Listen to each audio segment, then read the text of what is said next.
Hi, welcome to Erin's World Famous.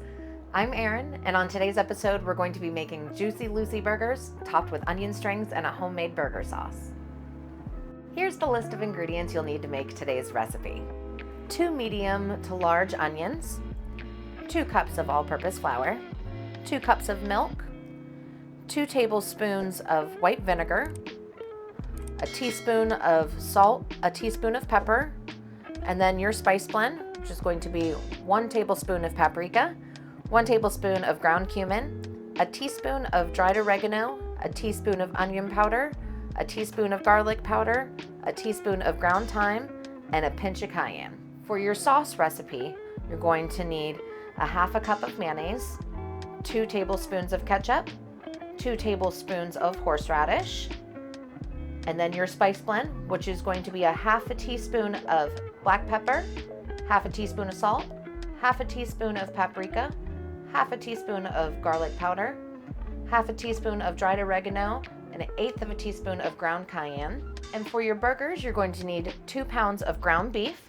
I've portioned these off into 4-ounce balls. Your spice blend, which I did equal parts of salt, pepper, and garlic powder.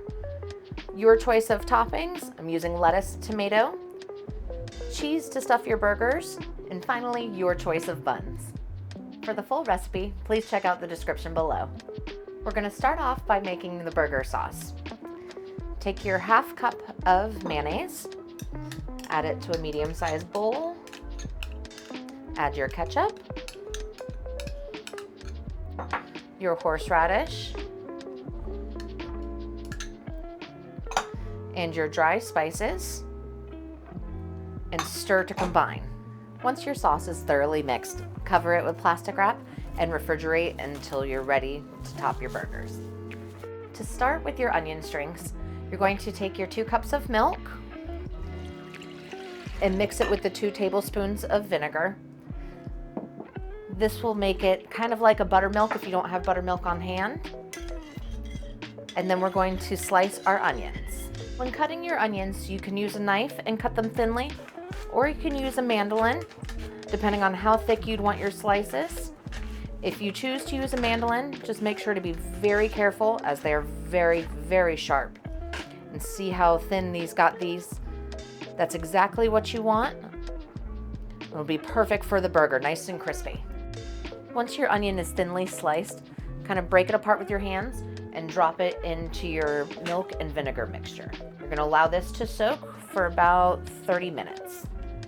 Next, we're going to start off with building our burgers. Take a parchment paper, your 4-ounce ball of meat, place another one on top, give it a slight squish, and then I like to use a cast iron skillet just to completely flatten it. You can use any sort of heavy bottom pot or plate. You just want it to get pretty much flat. And then that one's done, you can set it aside and flatten out the rest of your patties. Once your patties are flattened, take a piece of American cheese, fold it into quarters. I usually use about 1.5 pieces. And then you take your top patty and lay it on top. Now it's time to give it a firm press down and crimp the edges. You want to make sure and seal this as good as possible. You don't want the cheese oozing out as it's cooking. I usually find if you kind of turn it back into a ball and then squish it down again, it helps seal it. Once all your patties are made, cover them with plastic wrap and refrigerate while you make your onion strings. For your onion strings, you're going to want to preheat your oil to 350 degrees, either using a heavy bottom pot or a deep fryer, and then mix together your dry ingredients. Take your flour and add your salt and pepper and all of your dried spices and thoroughly mix with a fork. Next, we're going to fry our onion strings. Take them and lightly shake the excess off and drop them into your dry. You're going to want to coat them lightly and then give them a good shake off before putting them in your fryer. Make sure not to overcrowd as they may stick together. You may want to give them a little shake. And once they reach a light golden brown is when you'll remove them from the hot oil. Once your onion strings have reached a light golden brown, it's time to remove them from your hot oil. Place them on a paper towel lined baking sheet or plate and allow them to soak up the excess oil. Now it's time to cook your burgers. You're going to heat your cast iron skillet over medium heat, and once it starts to slightly smoke, it's time to put your first patty on. Start by seasoning the first side with a little bit of your salt, pepper, and garlic, and lay it face down to get that nice sear. Repeat the process with your second burger. With the first side searing, season your other side of your burger patty and allow these to cook for about 4 minutes per side. These burgers are great to cook indoors on a cast iron skillet, but you can also cook them on a grill or even smoke them. After your burger has seared for about 4 minutes on the first side, it's time to flip it over and sear the other side. Be careful when you're flipping them. You don't want them to pop open and the cheese to ooze out.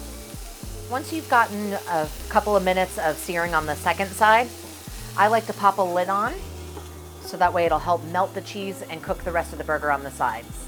I always make sure to temp my burgers. With these, you're going to want to temp kind of around the edge as to not poke a hole and the cheese will ooze out. Once they've reached about 140 or the temperature that you prefer for the doneness of burgers, you can remove them from the pan. And now we're going to build our burgers. Take your burger bun and your burger sauce, put a little dollop on the bottom bun and then one on the top as well.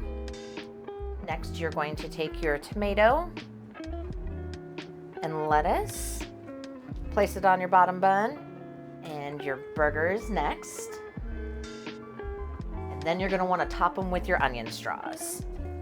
Make sure to pile them nice and high because these things are delicious. And then top with your burger bun and you are complete. And here you have your Juicy Lucy cheeseburger with onion strings and homemade burger sauce. If you've enjoyed today's recipe, please like this video, subscribe to my channel, and comment on what you may like to see me cook next. But now it's time to eat. We'll see you next time.